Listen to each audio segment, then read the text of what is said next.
जय माता दी दोस्तों। सब कन्याओं की जय। चैत्र नवरात्रि नवमी के दिन कन्याओं को एक चीज जरूर खिलाएं। इतना धन आएगा कि संभालना मुश्किल हो जाएगा। चैत्र नवरात्रि की नवमी के दिन कन्याओं को क्या खिलाना चाहिए ताकि आपको मां दुर्गा का आशीर्वाद प्राप्त हो।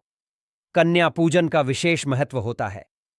इस दिन यदि आप कन्याओं को प्रसन्न कर लेते हैं तो मां दुर्गा स्वयं प्रसन्न होती हैं, क्योंकि कन्याओं में मां के 9 रूपों का वास होता है। यह वीडियो उन माताओं और बहनों के लिए बहुत उपयोगी है जिन्होंने चैत्र नवरात्रि का व्रत रखा है। इस दिन पूजन करने से मां दुर्गा की कृपा प्राप्त होती है, परिवार में सुख शांति बनी रहती है और आर्थिक स्थिति मजबूत होती है। कर्ज से मुक्ति मिलती है और दांपत्य जीवन में प्रेम व सामंजस्य बढ़ता है।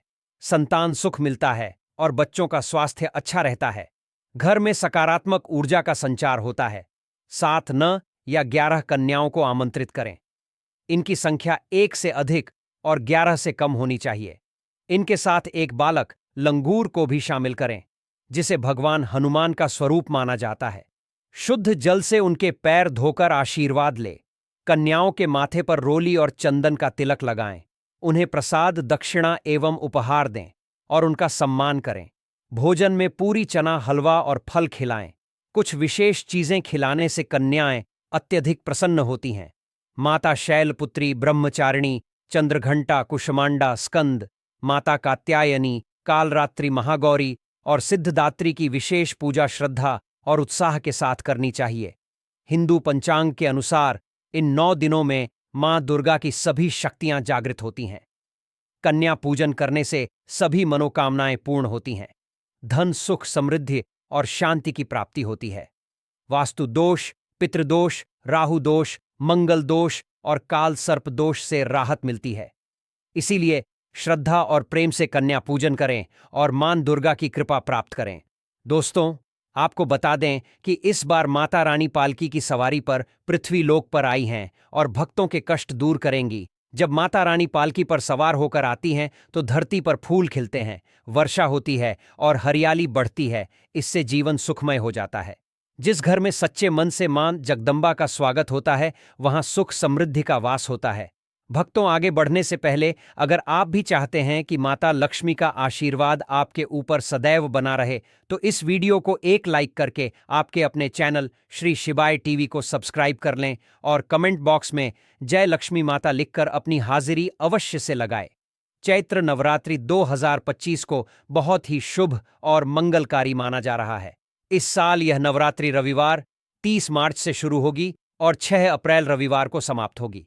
खास बात यह है कि इस बार अष्टमी और नवमी तिथि एक ही दिन यानी 6 अप्रैल को पड़ रही है। इसलिए कन्या पूजन भी इसी दिन किया जाएगा। हर दिन माता रानी के अलग अलग स्वरूपों की पूजा की जाएगी। 30 मार्च को मां शैलपुत्री की पूजा होगी, 1 अप्रैल को मां ब्रह्मचारिणी, 2 अप्रैल को मां चंद्रघंटा और मां कुष्मांडा, 3 अप्रैल को मां स्कंद माता, 4 अप्रैल को मां कात्यायनी, 5 अप्रैल को मां कालरात्रि और 6 अप्रैल को मां महागौरी एवं मां सिद्धिदात्री की पूजा की जाएगी। इस बार पंचमी तिथि का होने के कारण नवरात्रि केवल 8 दिनों की होगी। इसलिए कन्या पूजन 6 अप्रैल को ही किया जाएगा। शास्त्रों के अनुसार 9 दिनों की नवरात्रि को बहुत शुभ माना जाता है, जबकि 8 दिनों की नवरात्रि का प्रभाव थोड़ा कम होता है। वहीं अगर नवरात्रि 10 दिनों की हो जाए तो इसे विशेष रूप से शुभ और फलदायी माना जाता है। नवरात्रि के दौरान माता रानी की पूजा और व्रत करने से व्यक्ति को अभय वरदान प्राप्त होता है। जो भी बाधाएं कुंडली में होती हैं वे समाप्त हो जाती हैं। अगर कोई सच्चे मन से माता रानी की भक्ति करता है तो उसके सभी कष्ट दूर हो जाते हैं। मां की कृपा से व्यक्ति के जीवन में विनम्रता आती है, दुख और दरिद्रता दूर हो जाती है। नवरात्रि के दौरान माता रानी का व्रत और पूजन किया जाता है, लेकिन सबसे ज्यादा महत्व कन्या पूजन को दिया जाता है। कन्याएं फूलों की पंखुड़ियों की तरह कोमल होती हैं और इन्हें पूजनीय माना जाता है। कन्या पूजन को सर्वश्रेष्ठ और अत्यंत महत्वपूर्ण माना जाता है, क्योंकि कन्याओं के रूप में स्वयं जगदंबा का वास होता है। देवी माता के 9 स्वरूपों के साथ संपूर्ण ब्रह्मांड का वास कन्याओं के मस्तक पर माना जाता है। बहुत ही कम लोग जानते हैं कि 33 करोड़ देवी देवताओं का वास भी कन्याओं में ही होता है। इसलिए इस बार 6 अप्रैल को कन्या पूजन अवश्य करें और माता रानी की कृपा प्राप्त करें। चाहे वह छोटी हो या बड़ी, माना जाता है कि माता रानी व्रत और उपासना से उतनी प्रसन्न नहीं होती जितनी कि कन्या पूजन से होती है। चैत्र नवरात्रि में छोटी कन्याओं को माता रानी का स्वरूप मानकर उनकी पूजा की जाती है, उन्हें भोग लगाया जाता है और उनका आशीर्वाद लिया जाता है। कन्या को भोजन कराते समय वह अनजाने में या स्वेच्छा से अपना हाथ आपके सिर पर रख दे तो यह माता रानी के आशीर्वाद के समान माना जाता है। इसलिए कन्याओं को प्रसन्न करने के लिए उन्हें उपहार दिए जाते हैं। यदि कन्याएं खुशी खुशी भेंट स्वीकार कर लें तो इसका अर्थ यह होता है कि माता रानी ने आपकी भेंट स्वीकार कर ली है और आप पर अपनी कृपा बरसा रही हैं। माता रानी अर्थात माता वैष्णव जब किसी की भेंट स्वीकार कर लेती हैं और कन्याएं प्रसन्न हो जाती हैं तो समझ लीजिए कि उस व्यक्ति को माता रानी का आशीर्वाद मिल गया, उनकी कृपा से उसे मनचाहा वरदान प्राप्त होता है। कन्या पूजन कोई साधारण पूजन नहीं है, इसे समस्त ब्रह्मांड में होने वाली पूजा से भी श्रेष्ठ माना जाता है। 10 बार गंगा स्नान करने, 100 बार यज्ञ करने और 1000 बार तीर्थ यात्रा करने से जो पुण्य प्राप्त होता है वह मात्र एक बार कन्या पूजन करने से ही करोड़ों गुना अधिक मिल जाता है। इसीलिए कहा जाता है कि कन्याओं का सम्मान करना चाहिए, उन्हें कष्ट नहीं देना चाहिए। कन्याएं कोई साधारण बालिकाएं नहीं होती, उनके मस्तक पर स्वयं देवी का वास होता है और नवरात्रि में वे साक्षात माता का स्वरूप बनकर हमारे घर तक आती हैं। नवरात्रि के दौरान 2 वर्ष से लेकर 10 वर्ष तक की कन्याओं का पूजन करना शुभ माना जाता है। अष्टमी या नवमी के दिन कन्याओं के पैर धोकर भोजन कराना और उपहार देना बहुत दुर्लभ और श्रेष्ठ अवसर होता है, जिसे किसी भी हालत में छोड़ना नहीं चाहिए। इस दिन जितना हो सके अधिक से अधिक कन्याओं को अपने घर बुलाकर आदरपूर्वक पूजन करना चाहिए। अब बात करते हैं कि कन्याओं का स्वागत कैसे करें। जब कन्याएं आपके घर आएं तो सबसे पहले उनके पैर दूध और पानी से धोने चाहिए। विशेष रूप से पुरुषों को कन्याओं के पैर धोकर सम्मान करना चाहिए। ऐसा करने से माता रानी अति प्रसन्न होती हैं।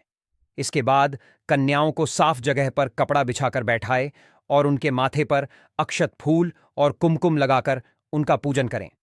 इसके बाद उन्हें भोजन कराना चाहिए, लेकिन ध्यान रखें कि कन्याओं की थाली में कभी भी 3 पूरी रिया ना रखें, इसे अशुभ माना जाता है। जेल में कैदियों को 3 रोटियां या पूरियां दी जाती हैं, इसीलिए इस संख्या को टालना चाहिए। आप 2 या 4 पूरियां दे सकते हैं, लेकिन 3 न दें, इससे दोष भी नहीं लगेगा और शुभता बनी रहेगी। कन्याओं को भोजन कराने के बाद अंत में उनके सिर पर लाल चुनरी उड़ाना चाहिए। भोजन में खीर, पूरी, हलवा, चना, आलू की सब्जी और छोले आदि दिए जा सकते हैं। पनीर भी खिलाया जा सकता है, लेकिन माता रानी को सबसे प्रिय भोजन खीर, हलवा और पूरी माना जाता है। ध्यान रखें कि भूल से भी लहसुन और प्याज का प्रयोग न करें, अन्यथा अनर्थ हो सकता है। नवरात्रि के दौरान लहसुन और प्याज वर्जित होते हैं क्योंकि यह तामसिक भोजन की श्रेणी में आते हैं। कन्याओं को ऐसा भोजन देना जिसमें लहसुन प्याज मिला हो बहुत बड़ा दोष माना जाता है। इससे आपका व्रत भंग हो सकता है और मां दुर्गा अपसन हो सकती हैं। 9 दिनों तक लहसुन प्याज से परहेज करने के बाद यदि एक गलत हो जाए तो पूरा व्रत निष्फल हो सकता है। इसलिए विशेष ध्यान रखें कि कन्या पूजन के दौरान पूरी श्रद्धा और शुद्धता के साथ भोजन तैयार किया जाए। इतना भी लापरवाह नहीं बनना चाहिए कि माता रानी अप्रसारणी का आशीर्वाद होता है, और अगर कोई कन्या आपको आशीर्वाद दे दे तो आपके जीवन में सकारात्मक बदलाव आ सकते हैं। इसलिए कन्या पूजन करते समय में यह ध्यान रखना जरूरी है कि उन्हें ऐसा भोजन न दिया जाए जिससे आपका व्रत भंग हो जाए या वे अपवित्र महसूस करें। बाजार में मिलने वाले कई रेडीमेड खाद्य पदार्थों में लहसुन प्याज का उपयोग किया जाता है, इसलिए बंद डब्बे में रखा हुआ कोई भी सामान कन्याओं को न परोसे। कन्या पूजन के लिए घर का बना हुआ शुद्ध और सात्विक भोजन ही सबसे उपयुक्त होता है। कुछ लोग घर में खाना बनाने के बजाय बाजार से भोजन लाकर कन्याओं को दही जलेबी खिलाते हैं, लेकिन इसे शुभ नहीं माना जाता। ऐसा अक्सर वे लोग करते हैं जिनके घर में कोई संकट या बीमारी होती है, लेकिन अगर आप पूरी तरह से स्वस्थ और सुखी हैं तो ऐसा करने से बचना चाहिए। माता रानी को बाजार का भोजन नहीं बल्कि प्रेम और श्रद्धा से बनाया गया घर का भोजन प्रिय होता है। भले ही आप कम मात्रा में बनाएं, लेकिन अपने हाथों से तैयार किया हुआ भोजन माता को अर्पित करें। दही जलेबी खिलाने में कोई समस्या नहीं है, लेकिन अगर वह घर में बनी हो और पूरी शुद्धता के साथ परोसी जाए तो यह माता को अधिक प्रिय होती है। खास तौर पर चैत्र नवरात्रि में घर पर ही ताज़ा और सात्विक भोजन बनाकर अर्पित करने से माता रानी प्रसन्न होती हैं। कन्याओं को भोजन कराते समय बर्तनों का भी ध्यान रखना चाहिए।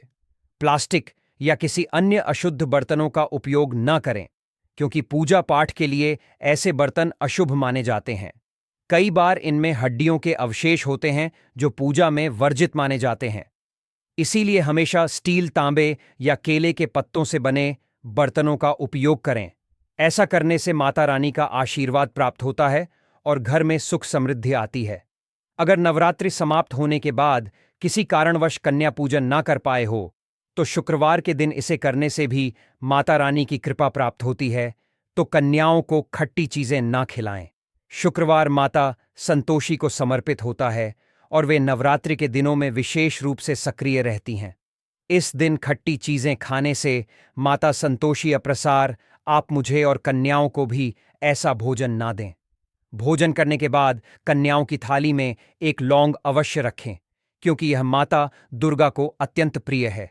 लौंग माता शक्ति का प्रतीक मानी जाती है और इसमें नवदुर्गा का वास होता है।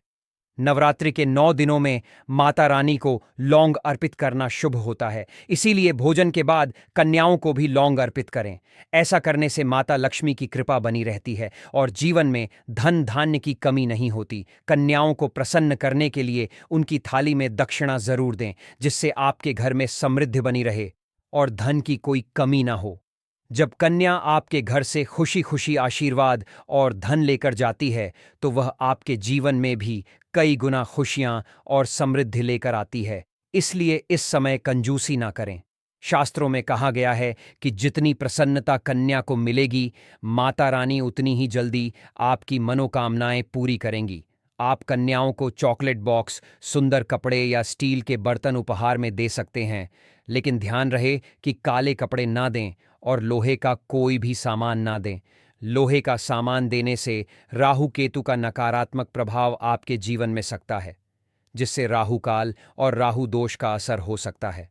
कन्याओं के चरण अवश्य छुएं और मन में सच्ची श्रद्धा के साथ प्रार्थना करें। माता रानी सच्चे मन से की गई मुराद अवश्य पूरी करती है। सच्चे दिल का अर्थ है कि प्रार्थना में कोई स्वार्थ ना हो। जब यह श्रद्धा पूर्ण भक्ति में बदल जाती है, तो स्वयं 33 करोड़ देवी देवता भी इसका सम्मान करते हैं। नवरात्रि में यदि आप अगरबत्ती, गोबर के कंडे या अन्य पूजा सामग्री जलाते हैं, तो उनके बाद बची हुई भस्म का क्या करना चाहिए? इस भस्म को पूरे 1 वर्ष तक संभाल कर रखना चाहिए। अगरबत्ती, गोबर के कंडे और धूप जलाने से बनने वाली भस्म बहुत पवित्र होती है।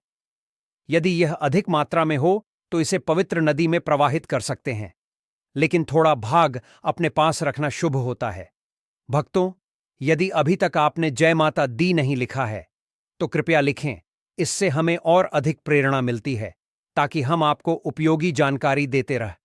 हम केवल आवश्यक और लाभकारी बातें ही साझा करते हैं, जिससे माता रानी की कृपा बनी रहे और हमें भी आनंद मिले। अब सवाल उठता है कि इस भस्म का उपयोग कैसे करें। अगरबत्ती की भस्म को पूरे साल संभाल कर रखें और थोड़ा थोड़ा सेवन करें। इससे आपकी आध्यात्मिक उन्नति होगी, सोचने समझने की शक्ति बढ़ेगी और आपकी मानसिक क्षमता इतनी मजबूत हो जाएगी कि आपके आसपास के लोग भी आपकी गहरी समझ से प्रभावित होंगे। जो भी ऐसा करता है, उसे 1000 गुना अधिक आपकी सोच और समझने की शक्ति बढ़ जाएगी। जिस भी काम में हाथ डालेंगे, उसमें सफलता मिलने लगेगी। भक्तों, एक महत्वपूर्ण बात, छोटे बच्चों को नजर बहुत जल्दी लगती है।